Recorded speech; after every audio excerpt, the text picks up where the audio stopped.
All right, Mrs. Miller is back for chapter 23. The Good Witch Grants Dorothy's Wish. This is our picture. It looks like she's saying goodbye to her friends. So, if your prediction was she's leaving, you might be right. We'll find out.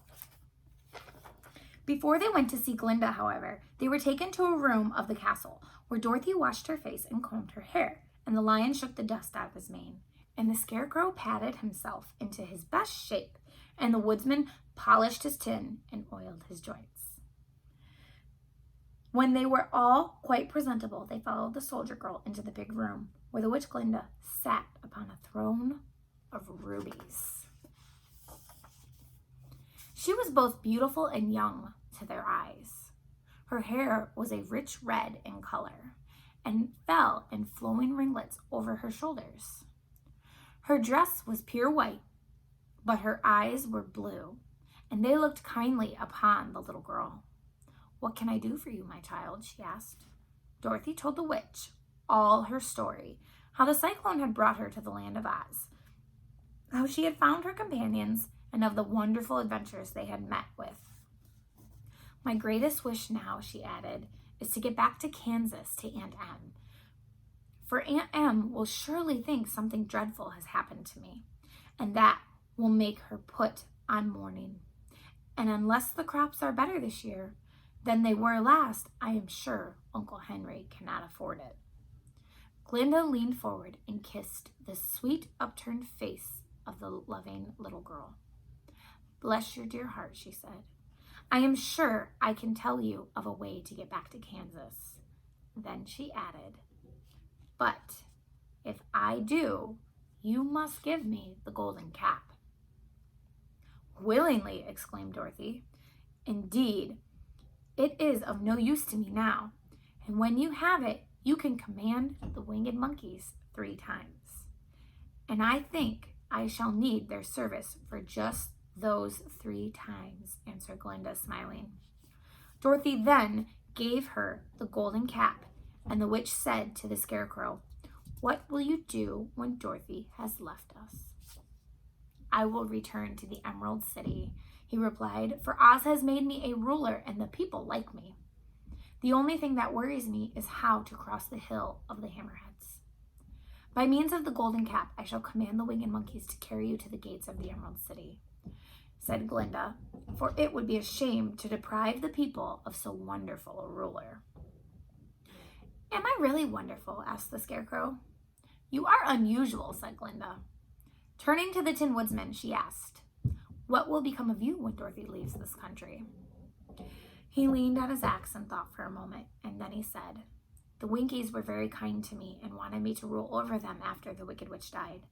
I am fond of the Winkies, and if I could get back again to the country of the West, I should like nothing better than to rule over them forever." "My second command is to the winged monkeys," said Glinda, "will be to carry you safely to the land of the Winkies. Your brains may not be so large to look at as those of the scarecrow, but you are really brighter than he is. When you are all well polished, and I am sure you will rule the Winkies wisely and well." When the witch looked at the big, shaggy lion and asked, "When Dorothy has returned to her home, what will become of you?" "Over the hill of the Hammerheads," he answered, "lies a grand old forest, and all the beasts that live there have made me their king. If I could only get back to this forest, I would pass my life very happily there." "My third command to the winged monkeys," said Glinda, "shall be to carry you to your forest. Then, having used up all the powers of the golden cap, I shall give it to the king of the monkeys, that he and his band may thereafter be free forevermore." The scarecrow and the Tin Woodsman and the lion now thanked the good witch earnestly for her kindness, and Dorothy exclaimed, "You are certainly as good as you are beautiful, but you have not yet told me how to get back to Kansas." "Your silver shoes will carry you over the desert," replied Glinda. "If you had known their power, you could have gone back to your Aunt Em the very first day you came to this country. But that I should not have had, but then I should not have had my wonderful brains, cried the Scarecrow. I might have passed my whole life in the farmer's cornfield. And I should not have my lovely heart, said the Tin Woodsman. I might have stood and rusted in the forest till the end of the world. And I should have lived a coward forever, declared the Lion. And no beast in all the forest would have had a good word to say to me. This is all true, said Dorothy, and I am glad I was of use to these good friends. But now that each of them has had what he most desired, and each is happy in having a kingdom to rule besides, I think I should like to go back to Kansas. The silver shoes, said the Good Witch, have wonderful powers, and one of the most curious things about them is that they can carry you to any place in the world in 3 steps. And each step will be made in the wink of an eye. All you have to do is knock the heels together 3 times and command the shoes to carry you wherever you wish to go. If that is so, said the child joyfully, I will ask them to carry me back to Kansas at once. She threw her arms around the Lion's neck and kissed him, patted his big head tenderly.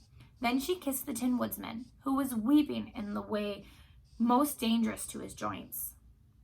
But she hugged the soft, stuffed body of the Scarecrow in her arms instead of kissing his painted face, and found she was crying herself at this sorrowful parting from her loving comrades. Glinda the Good stepped down from her ruby throne and gave the little girl a goodbye kiss.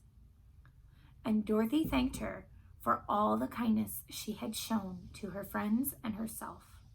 Dorothy now took Toto up solemnly in her arms, and having said one last goodbye, she clapped the heels of her shoes together 3 times, saying, "Take me home to Annam."